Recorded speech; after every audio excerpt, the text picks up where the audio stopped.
The huge metal doors of the classroom opened with a soft hiss. Professor Xelith floated into the room on his 4 tentacles, leaving a trail of blue slime behind him. The students stopped talking and turned to watch. Behind the professor walked a small figure that made everyone stare. She was human. Emma Kane stood at the front of the class, looking around at the strange faces. Some students had scales. Others had multiple eyes. One looked like it was made of living crystal. She was the only human in the Galactic Naval Academy, and everyone knew it. The whispers started right away. "A Deathworlder," said a student with purple fur. "From that terrible planet Earth," added another with 6 arms. "High gravity.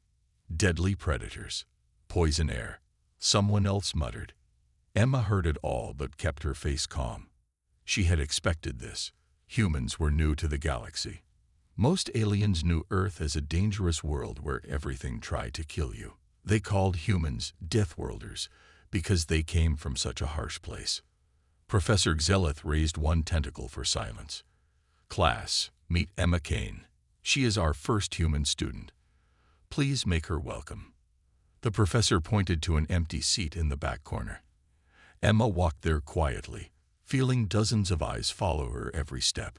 She sat down and pulled out her datapad, ready to learn.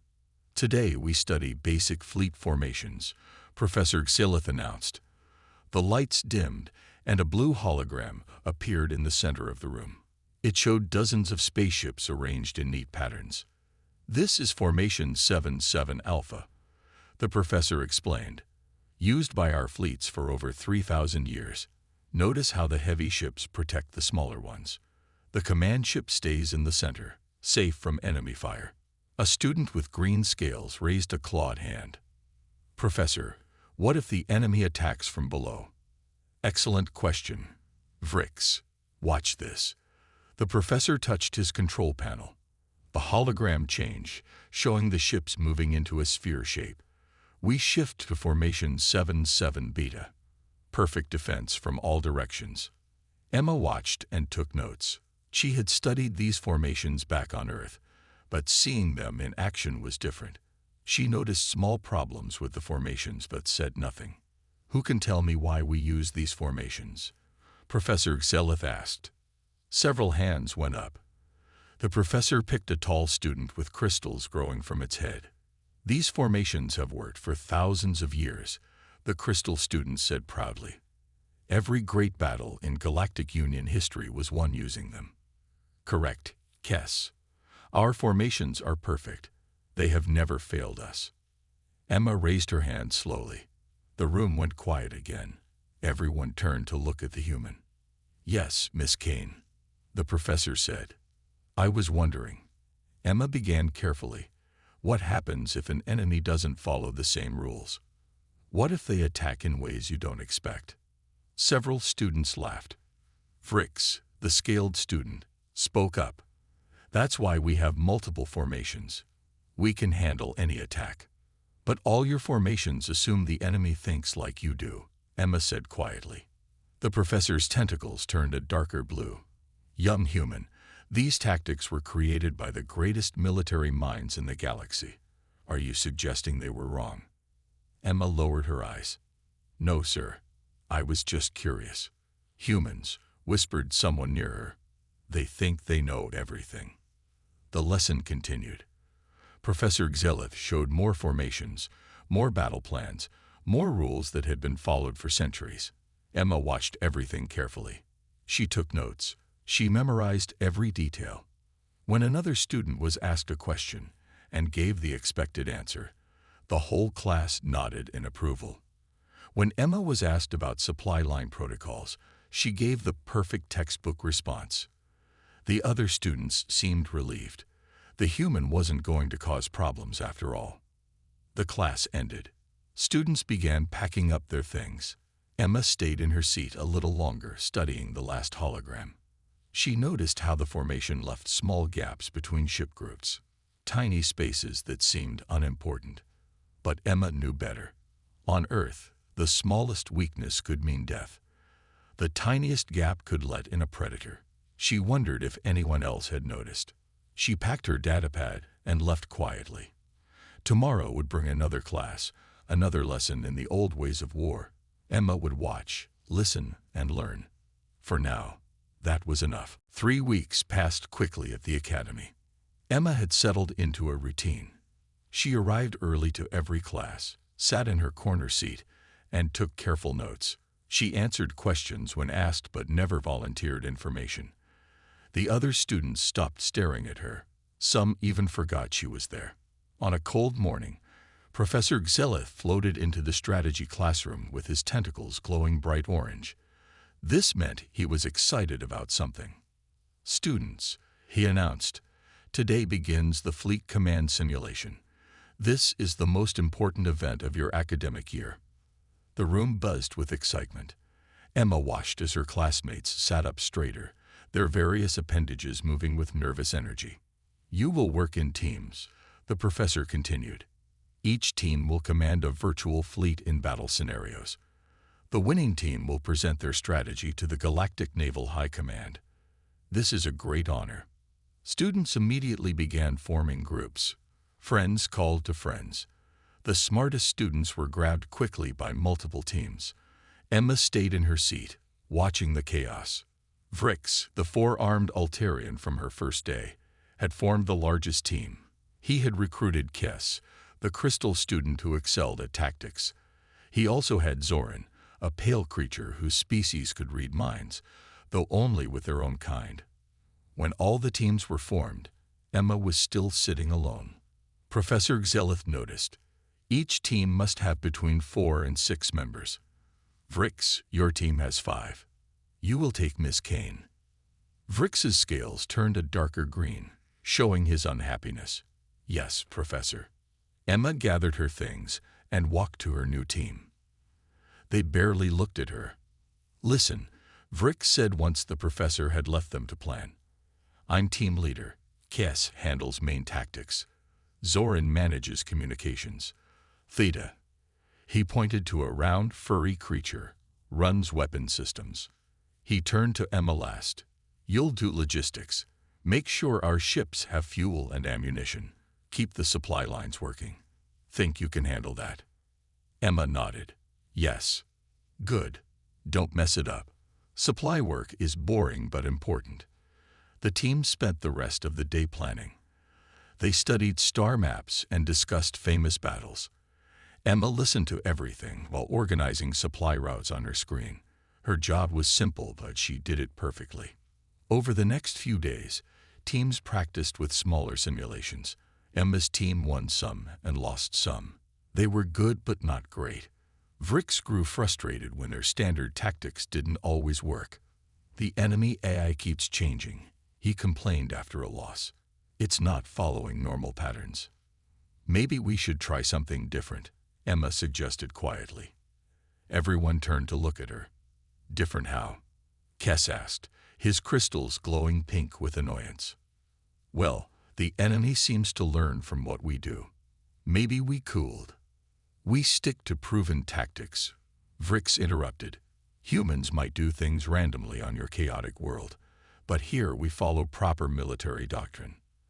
Emma closed her mouth and returned to her supply calculations.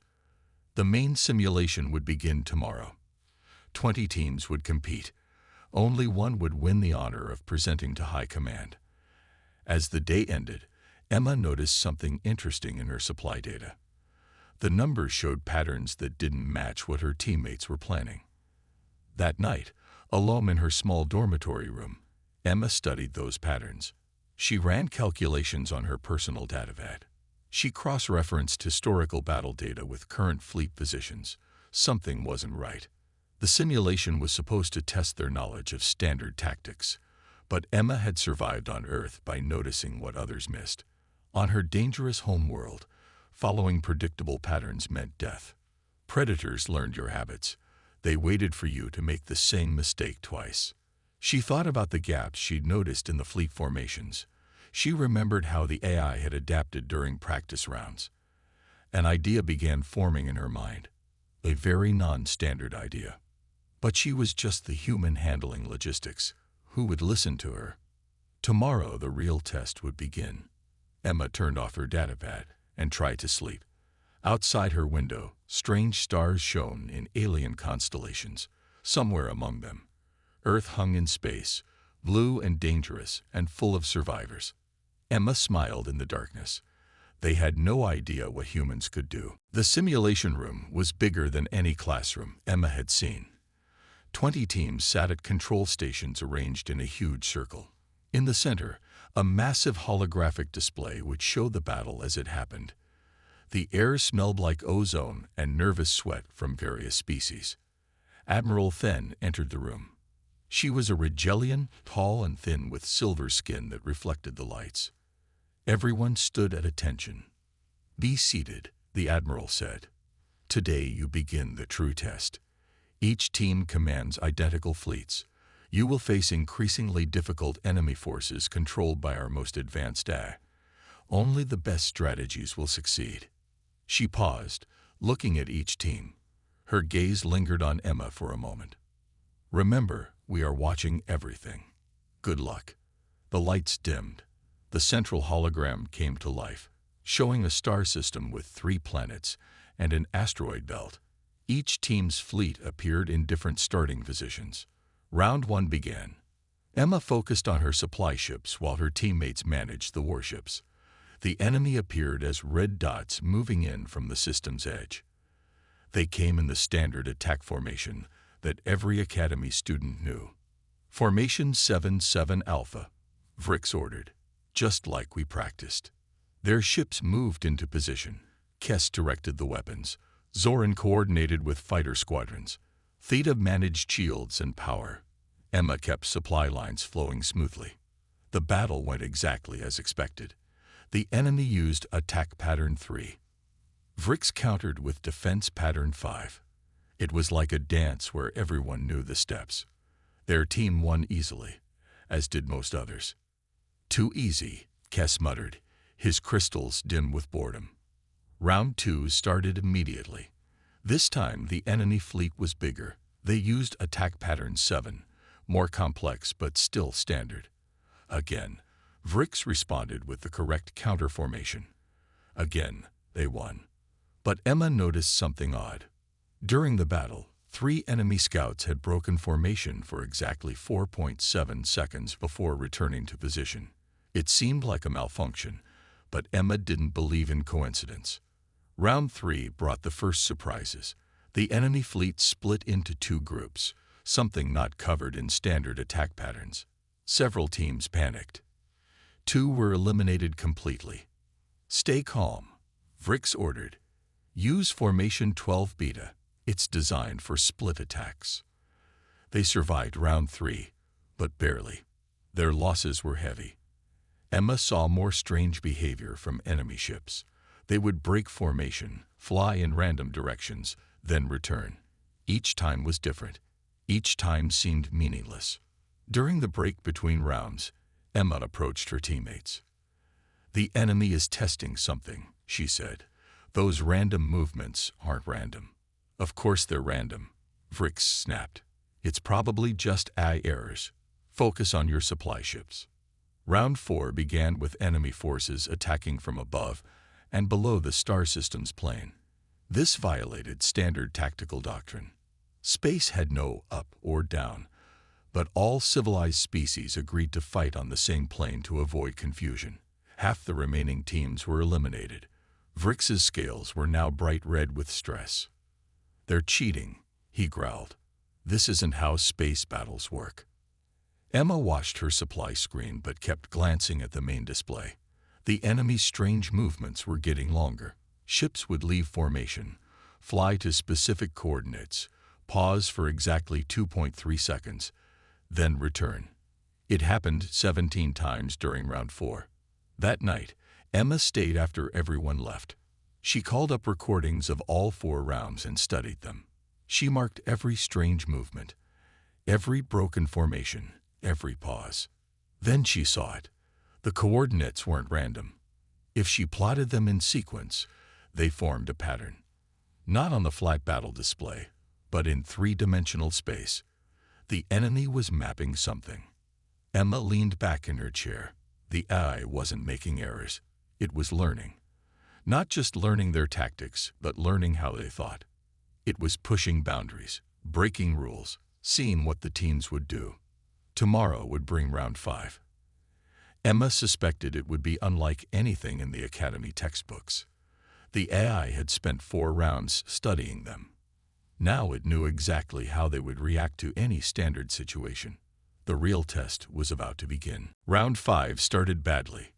Only 8 teams remained. The enemy fleet appeared in the asteroid belt, hidden among the rocks. This completely violated standard doctrine. Fleets needed open space to maneuver. They can't do that, Theta protested, his fur standing on end. Asteroids interfere with sensors and weapons. But the enemy could do that, and did. Their ships used the asteroids as shields, darting between rocks, attacking then vanishing. 3 more teams fell in the first 10 minutes. Vrix's team survived by pulling back, forming a defensive sphere around their command ship. It was the safest response, but gave them no way to attack. "We need a new plan," Kess said, his crystals flickering with worry. Emma watched the enemy movements carefully. They weren't just hiding. They were using the asteroid's gravity to change direction without using engine power. It saved fuel and made them harder to track. "The asteroids," Emma said suddenly. "We could use them too." Vrix turned to her, scales bright orange with anger. "We're not hiding in rocks like cowards." "Not hiding," Emma explained. "The asteroids have their own gravity fields. Small, but enough tow." "Enough." Vrix cut her off. "You handle supplies. We handle tactics." Round 6 eliminated 2 more teams. Only 3 remained.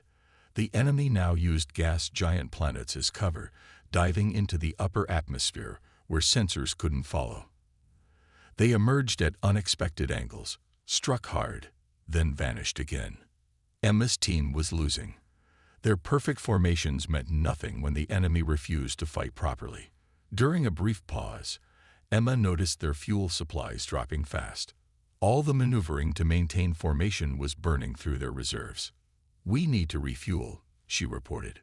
"Not now," Vrix snapped. "We're in combat." "But if we run out of fuel?" "I said not now." Emma bit her lip and stayed quiet, but she kept working on her datapad, running calculations. The enemy was using less fuel by utilizing gravity assists. They were fighting smarter, not harder. During the break before round 7, only Emma's team and 1 other remained. The enemy had eliminated 18 teams using completely unconventional tactics. In the hallway, Emma found Kess alone, his crystals dim with exhaustion. "We're going to lose," Kess said quietly. "Nothing in our training prepared us for this." Emma looked around to make sure they were alone. "What if we stopped trying to use standard formations?" Kess laughed bitterly. "And do what?" "Fight like barbarians. Fight like survivors," Emma said. "On Earth, the creatures that live longest aren't always the strongest. They're the ones that adapt fastest." "This isn't Earth," Kess replied. "This is civilized warfare." "Is it?" Emma asked. "The enemy isn't fighting civilized. They're fighting to win." Kess started to argue, then stopped. His crystals brightened slightly. "What did you mean about the gravity fields?" Emma pulled out her datapad. "Look, every time the enemy uses a gravity assist, they save 30% fuel. They can fight longer, move faster. And these asteroid formations create natural choke points where—" "There you are," Vrix interrupted, walking toward them. "Planning starts in 2 minutes. Move." Kess looked at Emma's calculations once more, then followed Vrix. Emma stayed behind for a moment. She touched her datapad screen, remembering Earth. Remembering how ancient humans had survived by being clever, not strong. In the planning room, Vrix laid out their strategy for round 7. More formations, more standard responses, more of what hadn't worked before. Emma raised her hand. "What?" Vrix asked, clearly annoyed. "Sir, may I suggest a small change to our supply routes?" "Make it quick." Emma stood and displayed her plan. It looked like a minor logistics adjustment, but hidden in the new routes were options for the warships to use gravity assists, asteroid cover, and planet atmospheres for concealment. "This is just supply planning," she said carefully, "but it might give our combat ships more options." Vrix barely glanced at it. "Fine," approved. "Now, let's discuss real tactics." Emma sat down. Her teammates didn't realize what she'd done. But if things got desperate enough, they might discover the hidden possibilities in her plan. Sometimes the best way to help was to prepare for when others finally saw the truth. Round 7 began with impossible odds. The enemy fleet had doubled in size. Worse, they moved like nothing in any military textbook. Ships flew in spirals, stopped suddenly, then accelerated in random directions. Some even flew backwards while firing forward. The other remaining team lasted 12 minutes before their command ship exploded. Now only Emma's team remained. "Full defensive formation," Vrix ordered, his voice shaking. "All power to shields." Their fleet formed a perfect sphere, textbook defense against overwhelming numbers. But the enemy didn't attack directly. Instead, they surrounded Emma's team and waited. "What are they doing?" Zoran asked, his pale skin flickering with confusion. Emma studied her supply console, but kept watching the main display. She noticed the enemy ships weren't truly random. Each moved to specific points, creating a complex three-dimensional pattern around them. "They're building something," she whispered. "What?" Theta asked, his fur matted with stress. "A cage," Emma said louder. "They're building a cage around us." Vrix ignored her. "Maintain formation. They're trying to confuse us." Minutes passed. The enemy ships finished their positioning. Then they began to pulse their engines in sequence. The gravitational effects were tiny, but together they created waves of distortion. "Sir," Emma called out, "the gravity waves are shrinking our safe zone. In 6 minutes we won't be able to maintain formation." "Impossible," Vrix snapped. "Gravity doesn't work that way." But Emma had grown up on a high-gravity world. She understood how gravity could be a weapon. The enemy was using combined microgravity fields to compress space around them. It was brilliant. It was terrifying. It was completely outside standard tactical thinking. 4 minutes passed. Their perfect sphere began to wobble. "Formation breaking down," Kess reported, crystals flashing red. "We can't hold position." "Increased thrust," Vrix ordered. "That'll burn our fuel reserves," Emma warned. "Do it." Emma obeyed, but she also did something else. She opened a secondary screen and started analyzing the enemy formation from a different angle. Not as a military problem, but as a physics problem. The pattern wasn't random. The enemy had studied how each team fought. They knew exactly how the Galactic Union's perfect formations would react to stress. The AI had learned their weaknesses, but more importantly, Emma realized the AI was learning from all teams simultaneously. Every battle, every tactic, every failure was teaching it. The simulation wasn't testing their ability to use standard tactics. It was testing their ability to abandon them. "Fuel at 40%, Emma reported. 35. 30. The formation collapsed. Ships scattered. Vrix shouted orders, but no one could hear over the alarms. In the chaos, Emma made a decision. She activated the hidden options in her supply routes. Not asking permission, not explaining, just doing. "All ships," she broadcast on the emergency channel. "New nav data incoming. Follow the green lines." Her supply route program sent navigation paths to every ship. Paths that used asteroid gravity for sharp turns. Routes that dove into gas clouds for cover. Trajectories that made no military sense, but perfect physics sense. Kess was the first to understand. These paths, they're using the enemy's gravity trap against them. "What are you doing?" Vrix screamed at Emma. "Surviving," she replied calmly. Some ships followed her routes. Others tried to maintain standard formations. The ones that adapted survived longer. They'd moved like the enemy now, using environment instead of fighting it. Zoran's communication ship dove behind an asteroid, used its gravity to whip around, and emerged firing. 2 enemy ships exploded, the first kills of the round. "It's working," Theta said in amazement. Emma kept her eyes on the screens. She tracked energy signatures, calculated gravity fields, found patterns in chaos. This was how humans hunted on Earth, not with strength, but with intelligence. The round timer showed 5 minutes left. Emma's unconventional tactics had bought them time, but they were still outnumbered 50-1. She needed something more, something the AI wouldn't expect. She began to smile.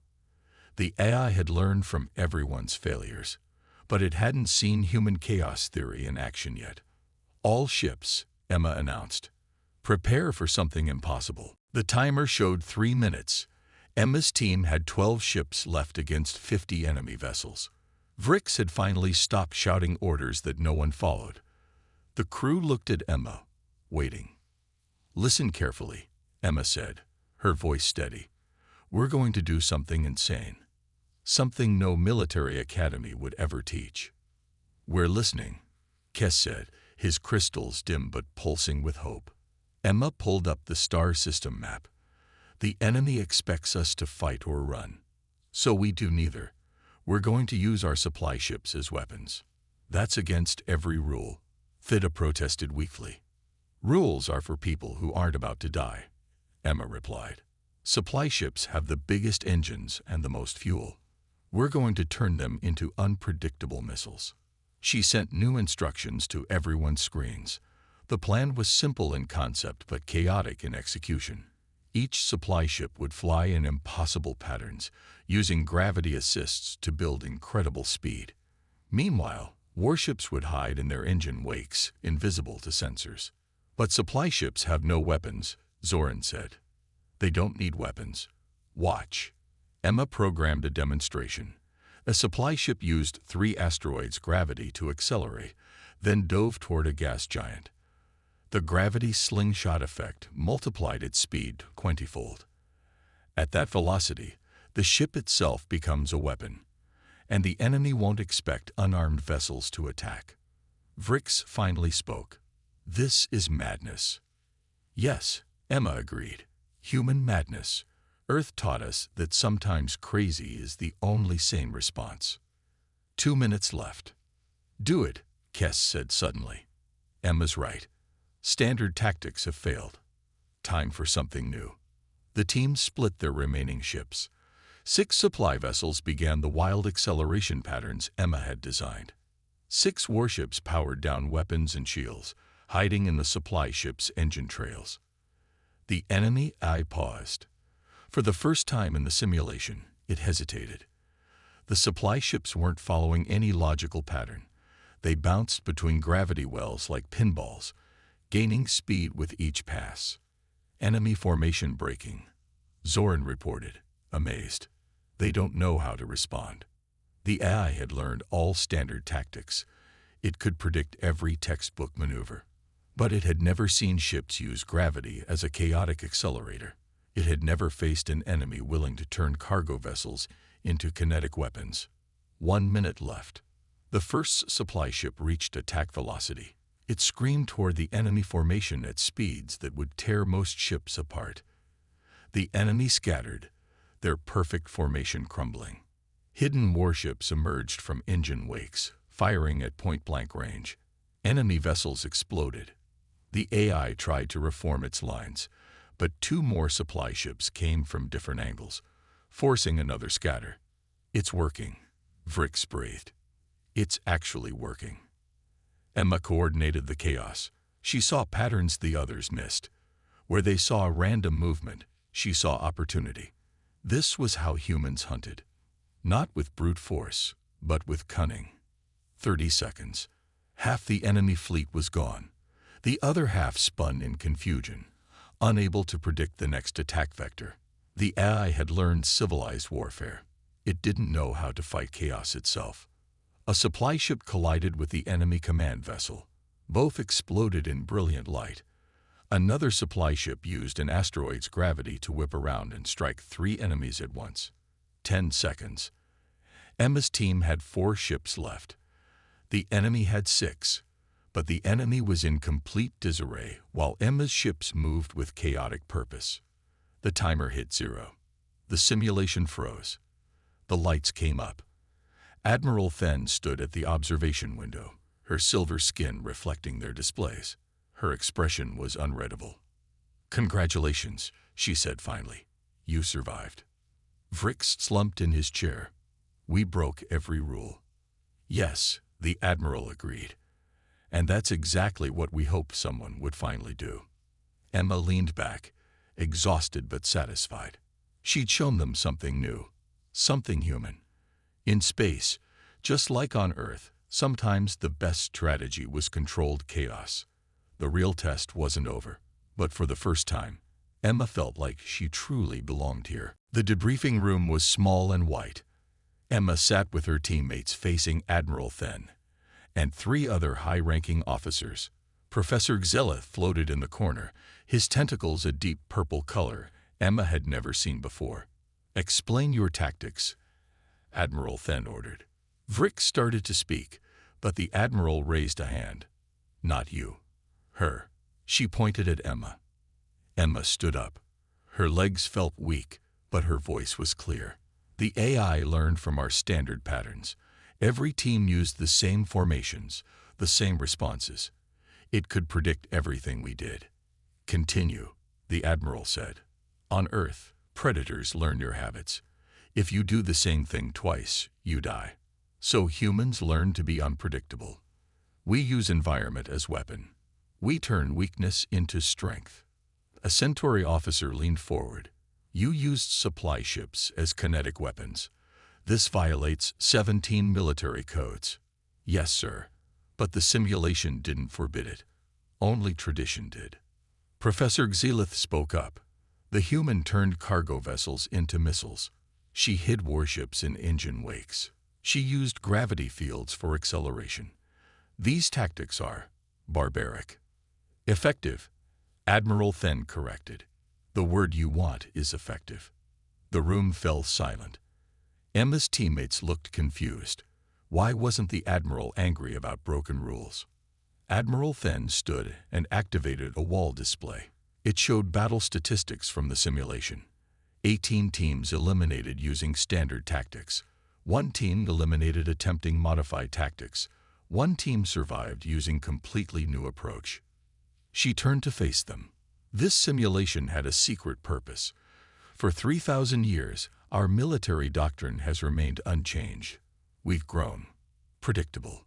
Another display showed recent battle reports. Real battles, not simulations. 6 months ago, we encountered a new enemy beyond the rim. They don't follow our rules. They don't respect our formations. We've lost 12 fleets.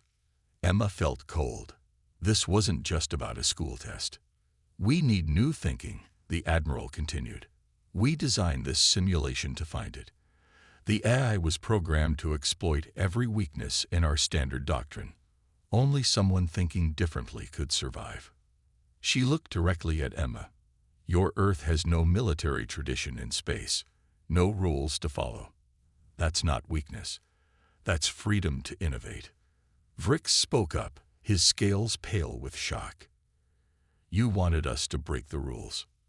"We wanted someone to think beyond them," the Admiral replied. "For 3,000 years, we've fought the same way. It worked until now. But the galaxy changes. New enemies appear. We must adapt or die." Professor Xelith floated forward. "The High Command has been debating this for years. Tradition versus innovation. This simulation was our test. And humans," the Admiral added, "evolved on a world that kills the predictable. Your species survived by constant adaptation. That's what we need now." Emma found her voice. "So this was never about winning a normal battle." "No. It was about finding someone who could think beyond normal." The Admiral smiled, an expression that looked strange on her silver face. "Your classmates will present standard tactics to High Command tomorrow. You will present something else." Something new. Kess's crystals glowed bright white. Emma will present to High Command, but she's just a first-year student. A human. Exactly, the Admiral said. An outsider with fresh eyes. Someone not blinded by tradition. The meeting ended. As they left, Vrix touched Emma's shoulder. I was wrong, he said quietly. We needed your different thinking. I'm sorry I didn't listen sooner. Emma nodded. Tomorrow, she would stand before the military leaders of the known galaxy. She would show them how humans survived, how chaos could be a weapon, how breaking rules might save lives. That night, Emma looked at the stars through her dormitory window. Somewhere out there, new enemies waited. Enemies who wouldn't follow the old rules. But humans had never needed rules to survive. They just needed to adapt. Tomorrow would change everything. Emma smiled. She was ready. The High Command chamber was enormous. 100 senior officers from 50 species sat in rising tiers, looking down at the central platform. Emma stood alone in the spotlight, feeling very small and very human. Admiral Then introduced her. Emma Kane, first human student at our academy. She survived the simulation using unconventional methods. Murmurs rippled through the chamber. Emma heard words like Deathworlder and primitive and chaos. She took a deep breath and began. Honored officers, for 3,000 years, you fought wars like ceremonies. Beautiful formations, predictable patterns, rules everyone follows. She paused. Those days are ending. The display behind her showed the simulation battle. Her supply ships turned into weapons, warships hiding in engine wakes, gravity fields used as slingshots. This looks like madness, she continued. But there's logic in chaos. On Earth, we call it adaptation. When old methods fail, try something impossible. A Regelian admiral stood up. You violated 17 military protocols. You used civilian ships as weapons. You abandoned formation discipline. Yes, sir. And I won. Emma met his gaze. The enemy AI knew every standard tactic. It predicted every traditional response. But it couldn't predict human chaos. She showed more footage, her ships bouncing between asteroids, using planetary atmospheres for cover, turning the enemy's perfect trap against them. Humans evolved on a death world. Everything tried to kill us. Weather, animals, gravity, disease. We survived by being unpredictable, by using environment as ally, not obstacle. The chamber was quiet now.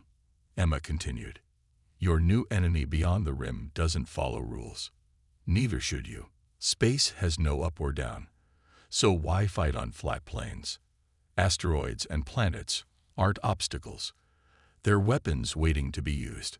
She displayed her tactical innovations, supply lines that doubled as attack routes, formations that embraced chaos instead of fighting it, ways to turn any object into a weapon through creative physics. You have superior technology, Emma said, but you think in straight lines. Humans think in spirals. We see possibilities you miss because you're blinded by tradition. An elderly Centauri spoke up. You ask us to abandon 3,000 years of military excellence. No, sir. I ask you to add to it. Keep what works. Change what doesn't. Adapt or die. She showed the final part of her presentation, a training program combining traditional tactics with human chaos theory, ways to teach organized forces to think disorganized thoughts. Let humans teach you to see differently. We're good at survival. We're experts at impossible solutions. Use that. The presentation ended. Emma stood in silence, waiting for judgment. Admiral Then spoke first. The enemy beyond the rim has destroyed 12 fleets using tactics we don't understand. Traditional responses have failed completely. We need new approaches. Another admiral added, the humans' methods are disturbing, but they worked. Perhaps it's time to disturb ourselves. The debate lasted hours. Tradition versus innovation. Order versus chaos. Some officers were horrified by Emma's suggestions. Others saw necessity. Finally, The Supreme Commander spoke. He was ancient, his scales white with age. Vote. Do we integrate human tactical thinking into our doctrine? The vote wasn't close. 73 for, 27 against. Emma sagged with relief. She'd done it. Human thinking would spread through the galaxy's military forces. Chaos would become a weapon against enemies who'd grown used to order. Later, in a small ceremony, Emma received the Strategic Innovation Medal, the youngest recipient ever, the first human honored by the Galactic Navy. This is just the beginning, Admiral Fenn told her. You'll help train our officers, teach them to think like humans, to survive like Deathworlders. Emma nodded. She thought of Earth, that dangerous blue marble in space. For millions of years, it had taught humans one lesson: adapt or die. Now she would teach that lesson to the galaxy. The quiet girl who'd sat in the back of class had changed military history. Sometimes the smallest voice carried the most important message. The stars awaited, full of unknown enemies. But now the Galactic Union had a new weapon: human ingenuity. Emma smiled. The galaxy would never be the same.